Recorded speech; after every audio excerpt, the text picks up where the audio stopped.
وأن ليس للإنسان إلا ما سعى وأن سعيه سوف يرى ثم يجزاه الجزاء الأوفى وأن إلى ربك المنتهى وأنه هو أضحك وأبكى وأنه هو أمات وأحيا وأنه خلق الزوجين الذكر والأنثى من نطفة إذا تمنى وأن عليه النشأة الأخرى وأنه هو أغنى وأقنى وأنه هو رب الشعرى وأنه أهلك عادا الأولى وثمود فما أبقى. Bismillahirrahmanirrahim. Assalamualaikum warahmatullahi wabarakatuh. Innal hamdalillah nahmaduhu wa nasta'inuhu wa nastaghfiruh wa na'udzu billahi min shururi anfusina wa min sayyiati a'malina may yahdihillahu fala mudilla lahu wa may yudlil fala hadiya lahu. Asyhadu an la ilaha illallah wahdahu la syarika lahu wa asyhadu anna Muhammadan 'abduhu wa rasuluhu la nabiyya ba'dahu.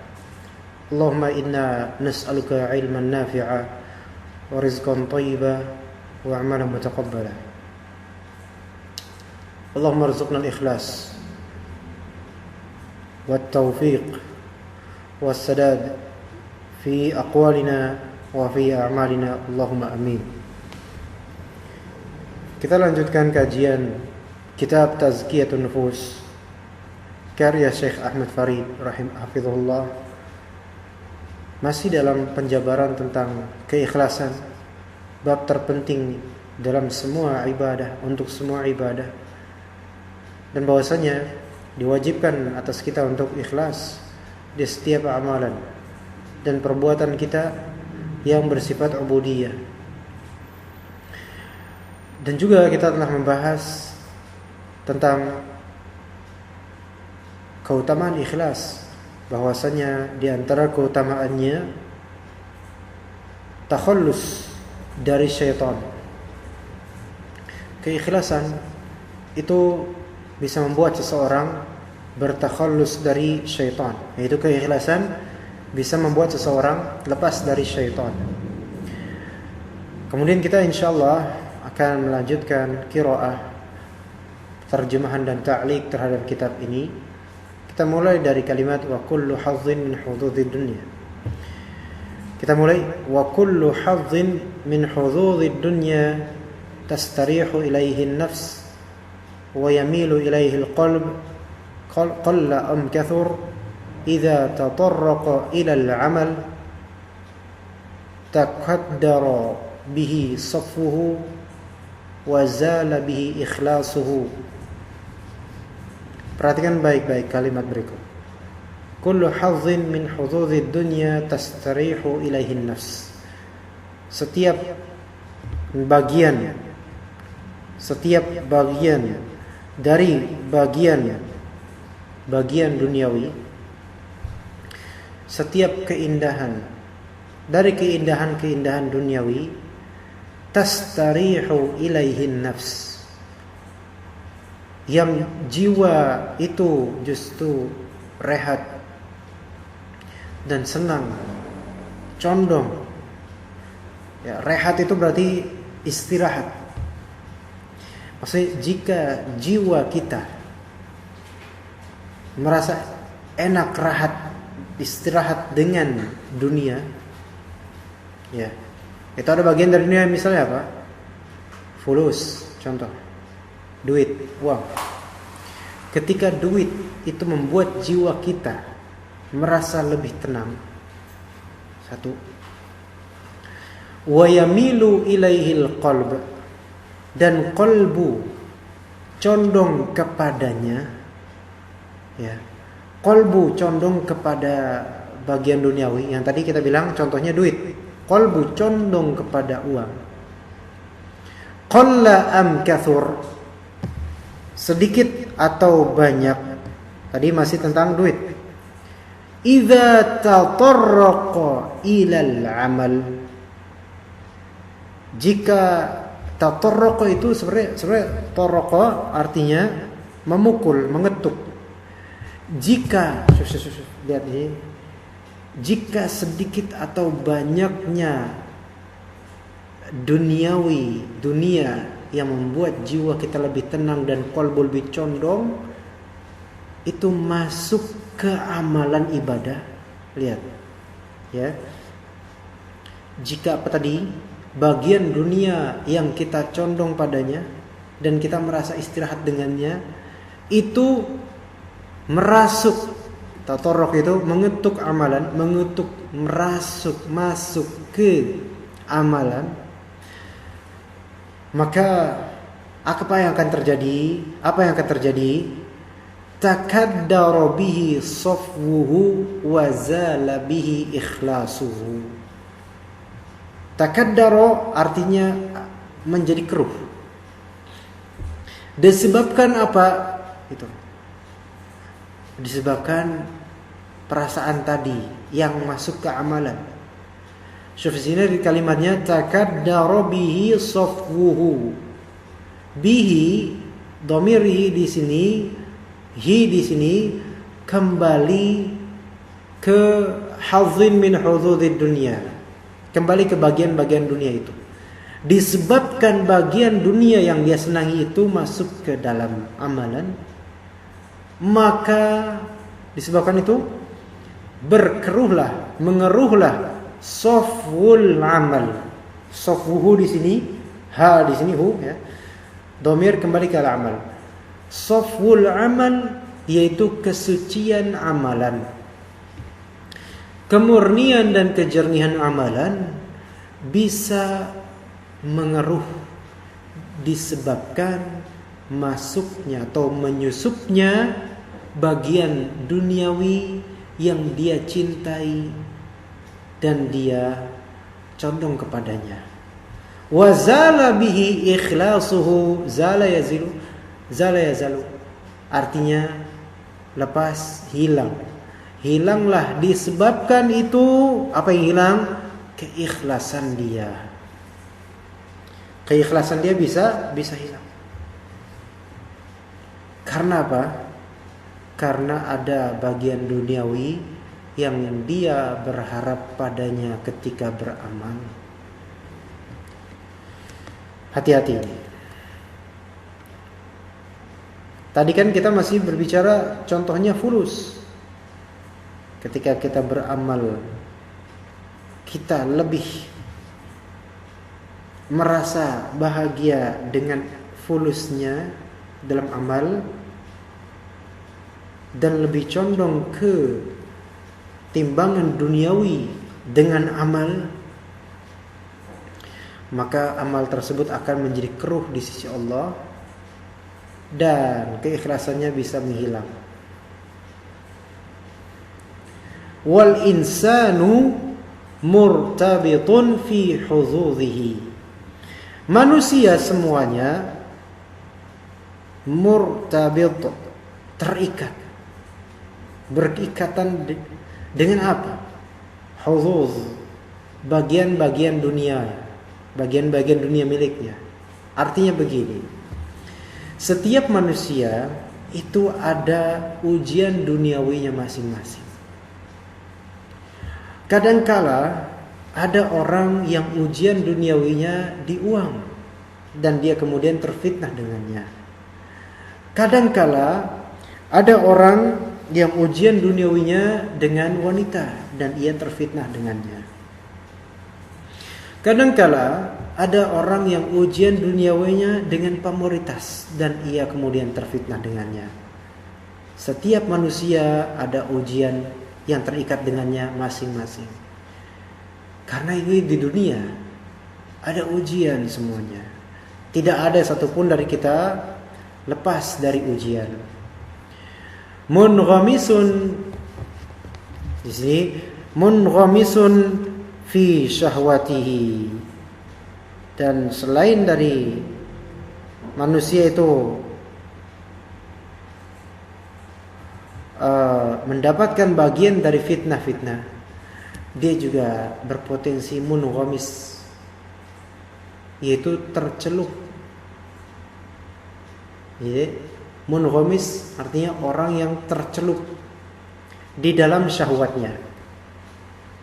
Tercelup di dalam syahwatnya. Manusia memiliki syahwat dan dia bisa tercelup di dalam syahwatnya. Karena apa? Dia juga punya bagian fitnah, ujian duniawinya.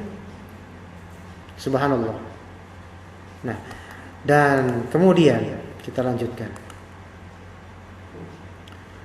Qallama yanfakku fi'lun min af'alihi wa ibadatun min ibadatihi an hududin wa aghradin ajilatin min hadhil ajnas. Dan teramat sedikitlah, qallama, teramat sedikitlah, yanfakku fi'lun min af'alihi. Infakka, yanfakku artinya adalah terlepas suatu fi'il dari fi'il-fi'ilnya.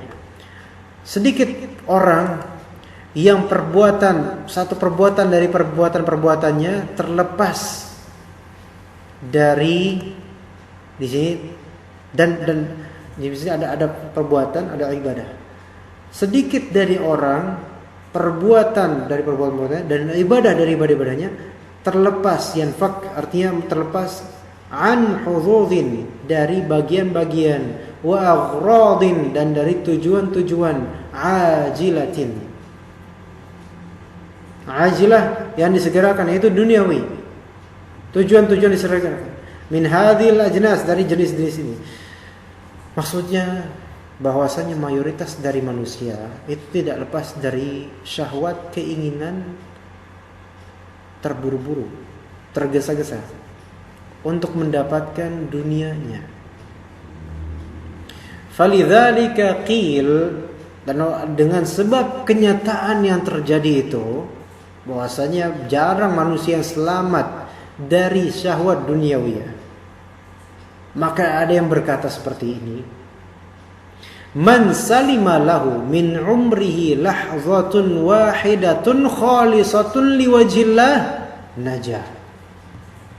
Man salima lahu min umrihi lahzatun wahidatun khalisatun liwajhillah najah. Artinya apa? Barang siapa yang selamat buat dia dari umurnya ada lahzah. Lahzah itu serpihan waktu sedikit, satu saja, yang dia tuh khalisatun liwajhillah najah, yang dia tuh satu momentum itu yang kecil, dia tuh ikhlas benar-benar liwajhillah, dia bisa selamat dengan itu. Ini perkataan yang mubalaghah, maka dikatakan di sini wadzalika, itu kenapa kok semubalaghah itu, seberlebihan itu? Li'izzatil ikhlas, karena agungnya keikhlasan, karena sulitnya keikhlasan, karena jarangnya adanya keikhlasan, terutama di masa-masa sekarang. Kalau antum bercermin pada masa lalu, ya di zaman lalu, tahun 90-an Masehi, rasio orang ikhlas dibandingkan sekarang jauh beda.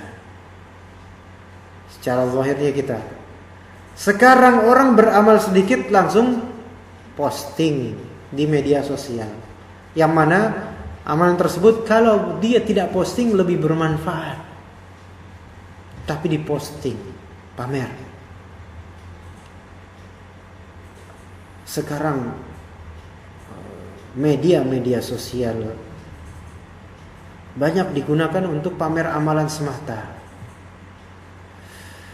Sekarang andai misalnya, wahai antum misalnya, antum yang setiap hari mengumumkan apa yang antum lakukan dari kebaikan, yang setiap hari mengumumkan apa yang antum lakukan dari kebaikan, yang padahal kalau tidak antum umumkan yaitu lebih baik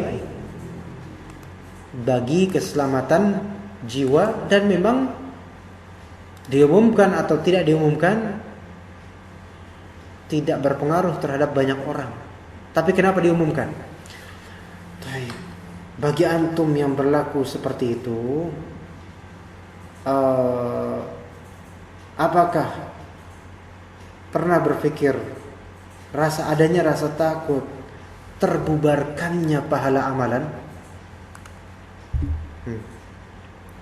Terbubarkannya pahala amalan kenapa? Karena ikhlasnya kacau, goncang keikhlasannya, dan kemudian ketika menampilkan amalan yang harian itu berusaha berharap untuk disukai, untuk dipencet tombol like sebanyak-banyaknya oleh orang-orang.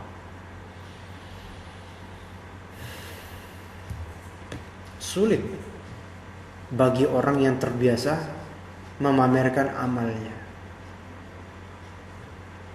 Tetapi bagi orang yang rajin menyembunyikan amal baiknya, justru sebaliknya, sulit baginya untuk memamerkan amalannya. Beda kan? Kebalik. Karena ketika orang terbiasa dengan suatu keseragaman, maka dia akan sulit beralih ke seragam lain.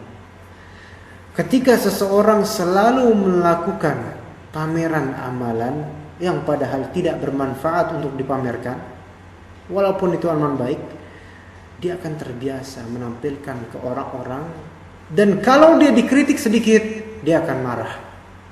Kenapa? Kenapa hal seperti itu bisa terjadi?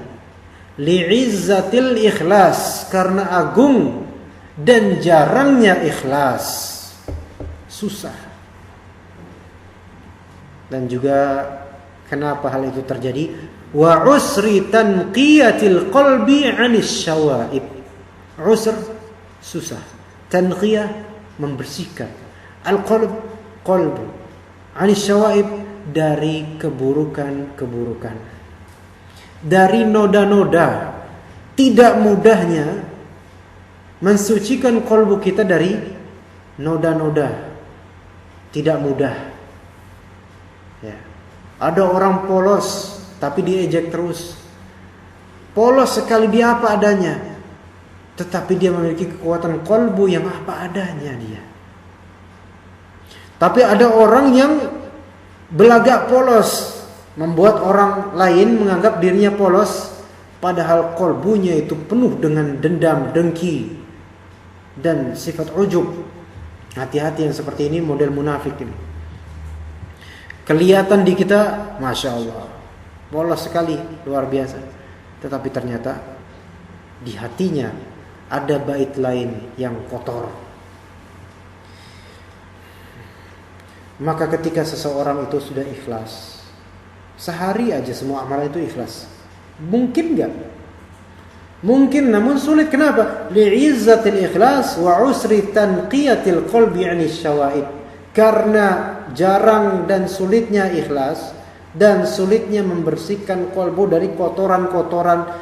Kalau misalnya kita punya tangan, ada tinta di sini, kita tahu mana bagian yang harus dibersihkan, bersih insyaallah. Tapi kalau kalbu, bagaimana kita mengeceknya? Bagaimana kita mengecek syawaib, aib-aib, kotoran-kotoran di kalbu kita?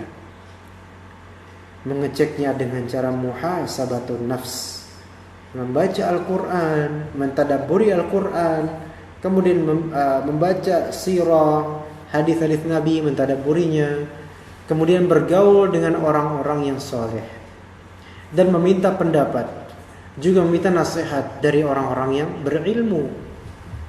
Ya. Fal ikhlasu, maka ikhlas adalah tanqiyatul qalbi minasy syawaibi kulliha, qaliliha wa katsiriha. Ikhlas adalah tanqiyatul qalb, membersihkan kalbu, minasy syawaibi, dari aib-aib, dari ketercelaan-ketercelaan, kulliha, semuanya, qaliliha, baik itu sedikit dari aib tersebut, wa katsiriha, maupun banyak. Lebih-lebih kalau banyak ya lebih perlu lagi usaha untuk mensucikan qalbu. Hatta yatajarrada fihi qasdut taqarrub. Hatta yatajarrada fihi qasdut taqarrub. Sampai kemudian tajarrada fihi qasdut taqarrub. Di sini ada ya. Tajarrada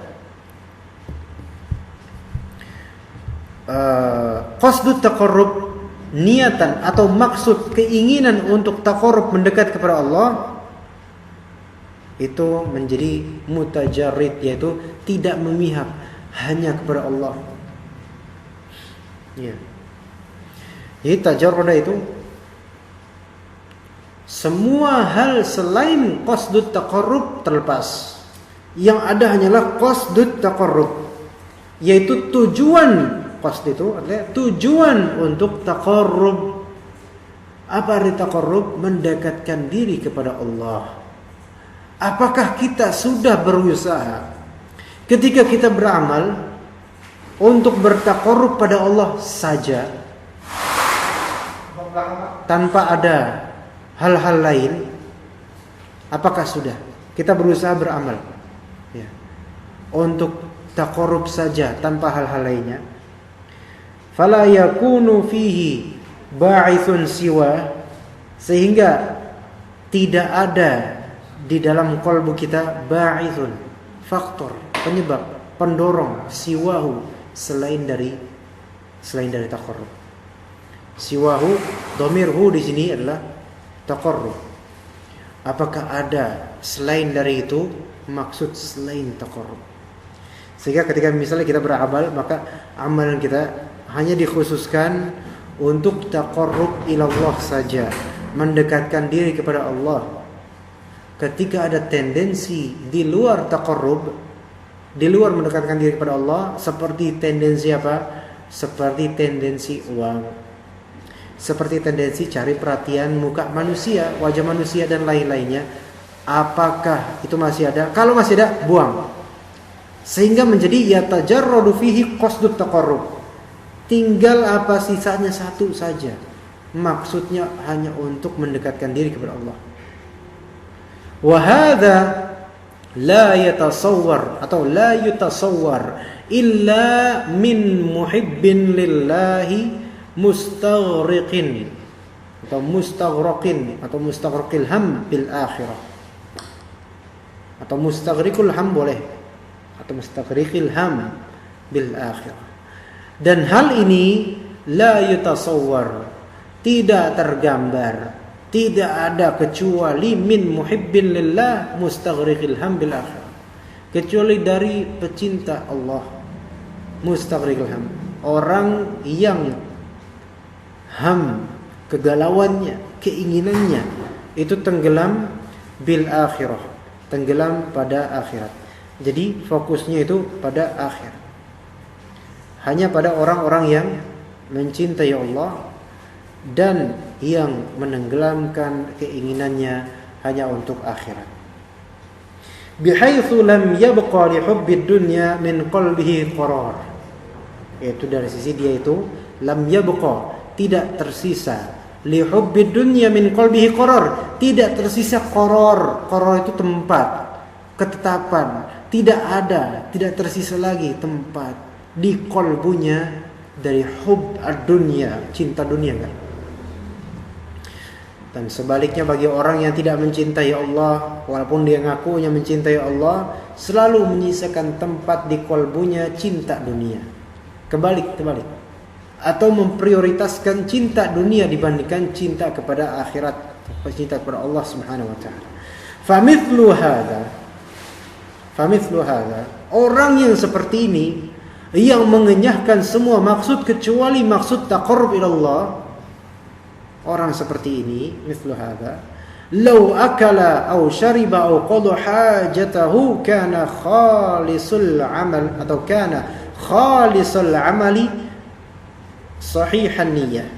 Orang seperti ini, law akala, seandainya dia makan, aw shariba atau dia minum, au qada hajatahu, atau dia menunaikan hajatnya, kana khalisal amal, dia itu akan membersihkan amalannya, ikhlas amalnya, sahihan niyah, dan niatnya juga benar.